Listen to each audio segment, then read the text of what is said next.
আসসালামু আলাইকুম। সবাই কেমন আছেন?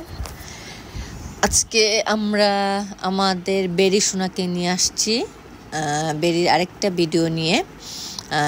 বেরিকে আমরা কিভাবে গোসল করাচ্ছি এবং বেরি গোসল করানোর সময় কতটা দুষ্টুমি করে এবং গোসল করানোটা আসলে কতটা কষ্টকর সেটাই আজকে দেখাবো। আসলে যাদের বিড়াল আছে বা কিটেন আছে তারাই বলতে পারবে যে বিড়ালকে গোসল করানোটা কতটা কষ্টকর হয়, আর একজনের পক্ষে তো সম্ভবই হয় না, কারণ বিড়াল কামড় এঁচড় দেয় তাদের নখ দিয়ে। তো দেখুন আমার ছোট্ট মামনি ধরে রেখেছে, আমি পানি ঢালছি এবং তাকে গোসল করানোর সময় কতটা কষ্টকর হচ্ছে। বিড়ালকে দেখেন, মানে আমাদের বেরি সোনাকে গলায় মাথায় মেসেজ করে করে তাকে গোসল করাতে হচ্ছে। মানে সে কোনোভাবেই গোসল করবে না, অনেক জোরাজুরি করে তাকে ওয়াশরুমে নিয়ে যাওয়া হয়েছে। তারপর দ্বিতীয়ত তাকে একবার বোল বা বালতিতে বসাইছি, তারপর সে কি করলো, সেখান থেকে বের হয়ে গেল। সেগুলো আসলে স্কিপ করে দিয়েছি, কারণ বেরিয়ে দূর দিয়ে এক দূরে সে আবার তার লুকানোর জায়গায় খাটের নিচে চলে গিয়েছিল। আবার সেখান থেকে ধরে তাকে ওয়াশরুমে নিয়ে আসা হয়েছে এবং তারপর ধরেই তাকে কোনো মতন গোসল করানো হচ্ছে। তার মনে হয় বুকের নিচটা সম্পূর্ণ হয়তো ভিজেও নাই, খুব কষ্ট করে তাকে গায়ে পানি ঢেলে গোসল করাতে হচ্ছে। দেখতে পাচ্ছেন যে তার গা মেসেজ এবং তার মাথা যে হাত বুলিয়ে দেওয়া হচ্ছে, গলার মধ্যে আদর করানো হচ্ছে, দেখতেই পাচ্ছেন মানে কি যে কষ্টকর গোসল করানোটা। আসলে যাদের বিড়াল আছে তারা খুবই ভালোভাবে জানবে যে বিড়ালকে একলা গোসল করানোটা খুব কষ্টকর। তারপরও আলহামদুলিল্লাহ যে অনেক কষ্ট সাধনার পর যে বিড়ালে গোসল করানোটা সম্ভব হয়। কিন্তু বিড়াল জাত যারা বা বিড়াল কিন্তু খুব পরিষ্কার পরিচ্ছন্ন, মাসে একবার বা দুইবার গোসল করালে হয়ে যায়। শীতের সময় একবার আর গরমের সময় দুইবার, এর বেশি লাগে না। আর আমাদের বেরি সোনাকে আমরা এইভাবেই গোসল করাই, মাসে একবার বা দুইবার। যদি দেখেও কখনো গায়ে নোংরা করে ফেলছে বা কোথাও একদম গুপচির ভিতর লুকাইছে, তখন হলো ওকে দেখা যায় যে মাসে 2-3বারও হয়ে যায় ওকে গোসল করাতে। কারণ গোসল করাতে গেলে ও এঁচড় বা কামড় কিছু একটা না কিছু দিবে। ও এতটা দুষ্ট, এতটা চঞ্চল, মানে দেখতেই পাচ্ছেন ওর নাক মুখ গলা হাত পা কীভাবে, মানে ভালোভাবে ডলতেও পারছি না, এতটা কষ্টকর হচ্ছে। তার গোসল প্রায় শেষের দিকে, তারপর মনে হচ্ছে যে আমার কাছে মনে হচ্ছে যে তার গোসলটা সম্পূর্ণ হয় নাই। তারপরও আরও কয়েকবার তার গায়ে পানি ঢালি, অনেক কষ্ট করে বলে তাকে গোসল করানো হচ্ছে। সে সব চায় কিন্তু বাট সে গোসল করতে চায় না।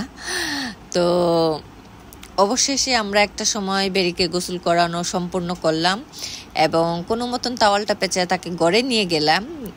তারপর তো আর বাকিটা মানে কি আর বলবো, অনেক কষ্ট করে তার শরীরটা মোছানো হচ্ছে।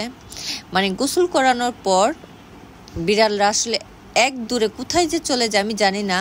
আরও কারো এরকম আমাদের বেরি সোনার মতন যদি কারো কিটেন থাকে বা ক্যাট থাকে বা বিড়াল থাকে, অবশ্যই তারা একটু জানাবেন যে আপনাদের এই ক্যাট সোনারা বা কিটেন সোনারা কি আসলেই কি তারা এইভাবে গোসল করার পর এক দৌড়ে গাটাকে আবার নোংরা করে ফেলে, হয়তো খাটের নিচে বা কোথাও, মানে সে যেখানে পারে সেখানে ছুটতে চলে যায় এবং সেখান থেকে আবার তাকে জোর করে ধরে নিয়ে আসে, আবার তার শরীরটাকে শুকানোর চেষ্টা করি অনেক কষ্ট করে। হ্যাঁ, হেয়ার ড্রায়ার থাকলে খুব সুবিধা হতো, তাকে ধরে শুকানো যেত। কিন্তু আসলে আমি হেয়ার ড্রায়ারটা ইউজ করি না, কিন্তু আমি অনেকে দেখেছি যে হেয়ার ড্রায়ারটা ইউজ করে। মানে আমি আসলে ইউজ করি না, আমি তাওয়ালটা দিয়ে সুন্দরভাবে মুছে দিয়ে ওকে রোদের মধ্যে বসা রাখার চেষ্টা করি। আর বেশিরভাগ ও রোদটাকে পছন্দ করে, গোসল করানোর পর বসার দিই একটা মোড়া বা টোলের উপর করে, ও খুব আরামসে সেখানে বসে খুব এনজয় করে। মানে গোসল করতে চায় না, সে গোসল করানোর পর সে যে সতেজ ফিল করে বা যে প্রফুল্ল ফিল করে, সেটা আসলে বোঝানো বাহিরে। এবং সে মনে হয় যে শান্তির জগতে চলে যায়, সে প্রচণ্ড আরাম প্রফুল্ল পেয়ে সে ঘুমাতেই থাকে। তা তো একদিন আপনাদের আরেক ভিডিওতে দেখাবো। এখন দেখেন তা কত কষ্ট করে তার শরীরটা মোছাতে হচ্ছে। একবার সে মুখ হা করে কামড় দিবে, মানে শরীরটা যদি সম্পূর্ণ মোছানো না হয় তাহলে সে যেখানেই যাবে সেখানে আবার তার গাটা নোংরা হয়ে যাবে এবং পুরা সম্পূর্ণ গোসলটাই ব্যর্থ হয়ে যাবে। সে যে কতবার খাটের নিচে ঢুকে গেছে, মানে অবশেষে আমি হাতে একটা ব্যাট নিয়ে বসেছিলাম যে সে যাতে সেখান থেকে নড়তে না পারে, যত পর্যন্ত তার শরীরে জাস্ট পানিটা যাতে হালকা শুকায় যায়, যাতে সে যেখানেই বসবে তার শরীরে যাতে ময়লাটা না লাগে। এক সময় সে খাটের থেকেও লাফ দিয়ে সে জানালায় চলে গেছে, মানে সেখানে যে সে আরামসে বসে রয়েছে, কারণ সে রোদ চাচ্ছিল। তো তখন আর আসলে আমার পক্ষে সম্ভব হয়নি, কারণ ভিজে গিয়েছিলাম, সেই অবস্থায় ছাদে যাওয়াটা পসিবল হয় নাই। যার কারণে অবশেষে তাকে মানে জানালার কাছে বসায় রাখতে বাধ্য হলাম এবং সে এখানে বসে তার যে রোদের তাপটা আসছিল ওইভাবে তার শরীরটা সে শুকানোর চেষ্টা করছে। এবং একটা জিনিস খেয়াল করবেন, যাদের ক্যাট বা কিটেন আছে, বিড়ালকে গোসল করানোর পর ওদের শরীরটা কিন্তু ভিজাই থাকে, তারপর ওরা কেন যে জিভলা দিয়ে বারবার ক্লিন করে, আসলে কি এটা কি পানিটাকে ওরা শোষণ করে নেয় নাকি শরীরটাকে ক্লিন করে না পানি শুকানোর চেষ্টা করে, এটা আসলে আমার জানা নেই। কারো জানা থাকলে অবশ্যই জানাবেন। আর তো সে জানলায় বসে কি সুন্দরভাবে তার শরীরটাকে দেখতেই পাচ্ছেন, মনে হচ্ছে যে তার শরীরে এখনও নোংরা ময়লা লেগে আছে, সে ক্লিন করেই যাচ্ছে। আসলে সে কি যে ক্লিন করছে সেটাই আমি জানি না, হয়তো বা সে পানিটাকে শোষণ করে নেওয়ার চেষ্টা করছে তার যে জিহ্বা সেটার মাধ্যমে, নাকি শ্যাম্পু ইউজ করেছিলাম বা বাথ ওয়াশ গোসল করানোর সময় সেটার স্মেলটাই কি সে সহ্য করতে পারছে কিনা আমি জানি না। প্রায় সময় তাকে গোসল করানোর পর সে এই কাজটা করে। সে দেখেন কি সুন্দরভাবে তার শরীর ঝাড়া দিয়ে পানি ঝরাচ্ছে। মানে এরকম লক্ষ্মী শোনা হলে কিন্তু আসলে ক্যাট বা কিটেন যারা পোষে বা আদরের জিনিস সেটা আসলে পালা সম্ভব, কিন্তু বেরি মাঝে মাঝে এমন করে যেটা আসলে খুব কষ্টকর হয়ে যায়।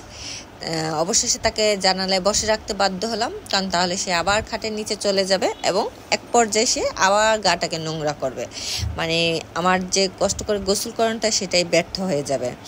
তো দেখতেই পাচ্ছেন সে কি সুন্দরভাবে তার শরীরটাকে ঝাড়া দিচ্ছে, অনেক সুন্দরভাবে সে তার শরীরটাকে শুকানোর চেষ্টা করছে। এখানে রোদ আসে, সে সুন্দরভাবে রোদে বসে। আসলে ওকে গোসল করানোর পর সবসময় ওকে আমি সবসময় এইভাবেই রোদে বসাতাম। আল্লাহ হাফেজ।